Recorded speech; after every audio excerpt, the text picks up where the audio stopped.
Hi hello friends, welcome to my channel. ಇವತ್ತಿನ ಒಂದು ವಿಡಿಯೋದಲ್ಲಿ ಸ್ಪೆಷಲ್ ಆಗಿರ್ತಕ್ಕಂಥ ಒಂದು ರೆಸಿಪಿಯನ್ನು ನಾನು ನಿಮಗೆ ತೋರಿಸ್ತಾ ಇದ್ದೀನಿ. ಏನಾದರೂ ನಿಮ್ಮ ಮನೆಯಲ್ಲಿ ಅನ್ನ ಉಳಿದಿದೆ ಅಂತಂದರೆ, ಎಕ್ಸ್ಟ್ರಾ ಆಗಿದೆ ಅಂದರೆ ಆ ಒಂದು ಉಳಿದಿರೋ ಅನ್ನದಿಂದ ಸಾಫ್ಟ್ ಆಗಿರ್ತಕ್ಕಂಥ ಬಾಯಲ್ಲಿಟ್ಟರೆ ಕರಗುವಂಥ ಯಾವುದೇ ಚಟ್ನಿ ಇಲ್ಲದೇ ಬರೀ ದೋಸೆನೇ ತಿನ್ನುವಷ್ಟು ರುಚಿಯಾಗಿರ್ತಕ್ಕಂಥ ಇದು ಒಂದು ದೋಸಾ ರೆಸಿಪಿ. ಈ ಒಂದು ದೋಸಾ ರೆಸಿಪಿ ಇದೆಲ್ಲ ನಿಮಗೂ ಇಷ್ಟ ಆಗಿದೆ ಲೈಕ್ ಮಾಡಿ, ಶೇರ್ ಮಾಡಿ, ಪಕ್ಕದಲ್ಲಿರ್ತಕ್ಕಂಥ ಬೆಲ್ ಐಕಾನನ್ನು ಪ್ರೆಸ್ ಮಾಡೋದನ್ನು ಮರಿಬೇಡಿ. ಇವಾಗ ಹೇಗೆ ಮಾಡೋದು ಅಂತ ನೋಡ್ಕೊಂಬರೋಣ. ಇಲ್ಲಿ ನಾನು ಈ ಅಕ್ಕಿಯನ್ನು ಸುಮಾರು ಒಂದು 4 ರಿಂದ 5 ತಾಸು ಮುಂಚೆನೆ ನಾನಿಲ್ಲಿ ನೆನೆಸಿ ಇಟ್ಕೊಂಡಿದ್ದೀನಿ.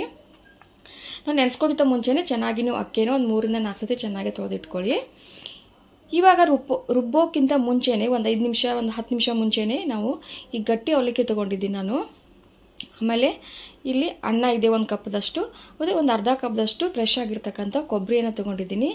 ಇವಾಗ ಈ ಅವಲಕ್ಕಿ ಇದನ್ನೆಲ್ಲ, ಈ ಅವಲಕ್ಕಿಯನ್ನು ನಾವು ನೀರು ಹಾಕಿ ಚೆನ್ನಾಗಿ ತೊಳ್ಕೊಳ್ಳೋಣ. ಇನ್ನೇನು ರುಬ್ಬೋಕೆ ನಮಗೆ ಟೈಮ್ ಆಗಿದೆ ಅಂತಂದರೆ ಒಂದು 10 ನಿಮಿಷ ಮುಂಚೆ ನಾವು ನೆನೆಸಿಟ್ಕೊಂಡ್ರೆ ಸಾಕಾಗುತ್ತೆ. ಇವಾಗ ಚೆನ್ನಾಗಿ ತೊಳ್ಕೊಂಡು ಸ್ವಲ್ಪ ನೀರನ್ನು ಹಾಕಿ ಇಡೋಣ. ಒಂದು 5 ನಿಮಿಷದಲ್ಲಿ ಇದು ಚೆನ್ನಾಗಿ ನೆಂದೋಗುತ್ತೆ. ಇಲ್ಲಿ ನೋಡ್ತಾ ಇದ್ದೀರಲ್ಲ, ಇವಾಗ 5 ನಿಮಿಷ ಆಗಿದೆ, ಚೆನ್ನಾಗಿದು ಉಬ್ಬಿದೆ. ಇವಾಗ ನಾವು ಈ ಅಕ್ಕಿಯನ್ನು ರುಬ್ಬೋಣ. ಅಕ್ಕಿ ರುಬ್ಲಿಕ್ಕೆ ನಾನು ಇಲ್ಲೊಂದು ಮಿಕ್ಸಿ ಜಾರನ್ನು ತೊಗೊಂಡಿನಿ. ಈ ಅಕ್ಕಿಯನ್ನು 2 ಬ್ಯಾಚಾಗಿ ನಾನು ಇಲ್ಲೇನ ರುಬ್ಕೋತಾ ಇದ್ದೀನಿ. ಇಲ್ಲಿ ಸ್ವಲ್ಪ ಅಕ್ಕಿ ಹಾಕೋತಾ ಇದ್ದೀನಿ. ಅಕ್ಕಿ ಹಾಕ್ಕೊಂಡು ಒಂದು ಕಪ್ಪಷ್ಟು ಅನ್ನ ಇತ್ತಲ್ವಾ, ಅನ್ನದಲ್ಲಿ ಅರ್ಧ ಅಷ್ಟು ಅನ್ನನ ಹಾಕೋತಾ ಇದ್ದೀನಿ. ಒಂದು ಅರ್ಧದಷ್ಟು ನೆನೆಸಿ ಇಟ್ಕೊಂಡಿರ್ತಕ್ಕಂಥ ಅವಲಕ್ಕಿ ಹಾಕೋತಾ ಇದ್ದೀನಿ. ಒಂದು ಅರ್ಧದಷ್ಟು ಕೊಬ್ಬರಿಯನ್ನು ಹಾಕೋತಾ ಇದ್ದೀನಿ. ಇದಕ್ಕೆ ತಕ್ಕಂತೆ ಸ್ವಲ್ಪ ನಾವು ನೀರನ್ನು ಹಾಕೋಣ. ಇವಾಗ ಸಾಫ್ಟ್ ಆಗಿ ದೋಸಾ ಹಿಟ್ಟಿನ ರೀತಿಯಲ್ಲಿ ನಾವು ಇದನ್ನು ರುಬ್ಕೊಂಡು ಬರೋಣ. ನೋಡ್ತಾ ಇದ್ದೀರಲ್ಲ, ಈಗ ದೋಸಾ ಹಿಟ್ಟು ರೆಡಿಯಾಗಿದೆ. ಎಷ್ಟು ಸಾಫ್ಟ್ ಆಗಿ ನುಣ್ಣಗಾಗಿ ಬಂದಿದೆ ಅಂತ ನೋಡ್ಬೋದು. ಈ ರೀತಿ ಸಾಫ್ಟ್ ಆಗಿ ಬರಬೇಕು. ಇವಾಗ ಒಂದು ಪಾತ್ರೆಗೆ ನಾವು ಇದನ್ನು ಟ್ರಾನ್ಸ್ಫರ್ ಮಾಡ್ಕೊಳ್ಳೋಣ. ಜಾಸ್ತಿ ನೀರು ಹಾಕಿ ರುಬ್ಕೋಬೇಡಿ. ಇವಾಗ ಅದೇ ರೀತಿ ನಾನು ಉಳಿದಿರ್ತಕ್ಕಂಥ ಅಕ್ಕಿಯನ್ನು ರುಬ್ಕೋತಾ ಇದ್ದೀನಿ. ಸ್ವಲ್ಪ ನೀರು ಹಾಕೊಂಡು ರುಬ್ಕೋಣ. ಇವಾಗ ಎಲ್ಲ ನಾನು ರುಬ್ಕೊಂಡಾಯ್ತು. ಇವಾಗ ಸ್ವಲ್ಪ ನಾನು ಒಂದು ಅರ್ಧ ಸ್ಪೂನಷ್ಟು ಉಪ್ಪನ್ನು ಹಾಕ್ಕೊಂಡು ಈ ರೀತಿ ನಾವು ಕೈಯಿಂದ ಚೆನ್ನಾಗಿ ಒಂದು 2 ರಿಂದ 3 ನಿಮಿಷ ಚೆನ್ನಾಗಿ ಮಿಕ್ಸ್ ಮಾಡ್ಕೋಬೇಕು. ಇವಾಗ ಮಿಕ್ಸ್ ಮಾಡ್ಕೊಂಡು ಆಯಿತು. ಇವಾಗ ಮಿಕ್ಸ್ ಮಾಡಿಕೊಂಡು ಇದನ್ನು ನಾವು ಫರ್ಮೆಂಟೇಷನ್ ಮಾಡಲಿಕ್ಕೆ ಬಿಡೋಣ. ಒಂದು ರಾತ್ರಿ ಎಲ್ಲ ಬಿಡೋಣ. ಬೆಳಗ್ಗೆ ದೋಸೆ ಮಾಡೋದನ್ನು ನಾನು ನಿಮಗೆ ತೋರಿಸ್ತಾ ಇದ್ದೀನಿ.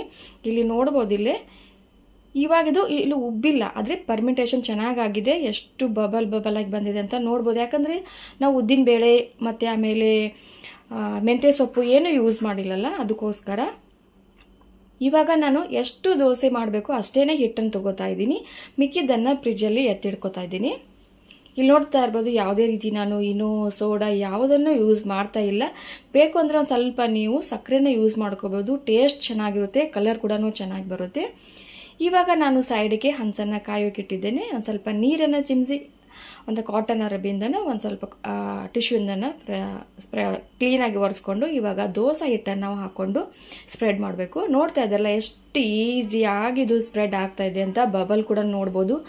ಇಲ್ಲಿ ಇನ್ನೂ ಯೂಸ್ ಮಾಡಿಲ್ಲ, ಸೋಡಾ ಇಲ್ಲ, ಬಟ್ ಯಾವುದೇ ರೀತಿ ಜಾಳಿಗೆ ಥರ ಗೂಡಿನ ಥರ ಬಂದಿದೆ ಅಂತ ನೋಡ್ಬೋದು. ಕಲರ್ ಕೂಡ ನೋಡ್ಬೋದು ಎಷ್ಟು ಚೆನ್ನಾಗಿ ಇದು ಬಂದಿದೆ ಅಂತ. ನೋಡ್ತಾ ಇದ್ದೀರಲ್ಲ, ಕೆಳಗಡೆ ಕೂಡ ಕಲರ್ ಯಾವ ರೀತಿ ಬಂದಿದೆ ಅಂತ.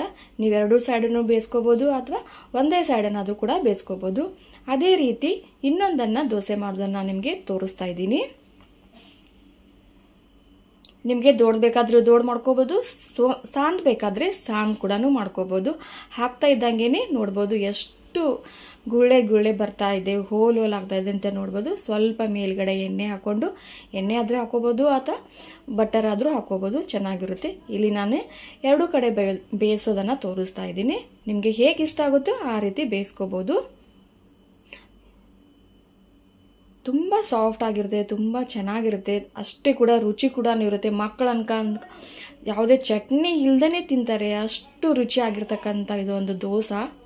ಇಲ್ಲಿ ನಿಮಗೆ ತೋರಿಸ್ತಾ ಇದ್ದೀನಿ. ಎಷ್ಟು ನೋಡ್ತಾ ಇದ್ರಲ್ಲ, ಜಾಳಿಗೆ ಥರ ಬಂದಿದೆ ಅಂತ. ಕಲರ್ ಕೂಡ ಅದೇ ರೀತಿ ಚೆನ್ನಾಗಿದೆ. ಮುಂಚೆ ಮಾಡಿದ್ನಲ್ಲ ಅದನ್ನು ಕೂಡ ನಿಮಗೆ ತೋರಿಸ್ತಾ ಇದ್ದೀನಿ. ಹೋಟೆಲ್ನಲ್ಲಿ ಮಾಡಿರ್ತಕ್ಕಂಥ ಅದೇ ಕಲರ್ ಇತ್ತಲ್ಲ, ಅದೇ ರೀತಿ ಬಂದಿದೆ. ಫೋಲ್ಡ್ ಮಾಡಿ ಕೂಡ ತೋರಿಸ್ತಾ ಇದ್ದೀನಿ. ಎಷ್ಟು ಸಖತ್ತಾಗಿದೆ ಅಂತ. ಯಾವುದೇ ರೀತಿ ಮಧ್ಯದಲ್ಲಿ ಕಟ್ ಆಗಿಲ್ಲ, ಸಾಫ್ಟ್ ಆಗಿರುತ್ತೆ. ಎಷ್ಟು ಹೊತ್ತಾದರೂ ಬಿಟ್ಟು ತಿನ್ಬೋದು. ಅದೇ ರೀತಿ ಸಾಫ್ಟ್ ಆಗಿರುತ್ತೆ. ಕಟ್ ಮಾಡಿ ಕೂಡ ತೋರಿಸ್ತಾ ಇದ್ದೀನಿ. ಚೆನ್ನಾಗಿರುತ್ತೆ. ಮಕ್ಕಳನ್ಕನೂ ಹಾಗೇನೆ ಇರ್ತಾರೆ. ಟಿಫಿನ್ನಲ್ಲಿ ನೀವು ಕೊಟ್ಟರೆ ಮಕ್ಕಳನ್ನ ಎಲ್ಲನೂ ಖಾಲಿ ಮಾಡ್ತಾರೆ. ಅಷ್ಟು ರುಚಿಯಾಗಿರುತ್ತೆ. ಖಂಡಿತವಾಗ್ಲೂ ಈ ರೆಸಿಪಿಯನ್ನು ನೀವು ಟ್ರೈ ಮಾಡಿ. ಈ ಒಂದು ದೋಸೆ, ಟೊಮೆಟೊ ಚಟ್ನಿ, ಕೊಬ್ಬರಿ ಚಟ್ನಿ, ಆಲೂ ಸಬ್ಜಿ ಯಾವುದ್ರ ಬೇಕಾದ ಜೊತೆನೇ ನೀವು ತಿನ್ಬೋದು. ಹಾಗೆ ಕೂಡ ತಿನ್ಬೋದು. ಅಷ್ಟು ಚೆನ್ನಾಗಿರುತ್ತೆ. ಈ ಒಂದು ವಿಡಿಯೋ ಇಷ್ಟ ಆಗಿದ್ರೆ ನಿಮ್ಮ ಫ್ಯಾಮಿಲಿ ಫ್ರೆಂಡ್ಸ್ಗೆಲ್ಲ ಶೇರ್ ಮಾಡಿ. Thank you for watching.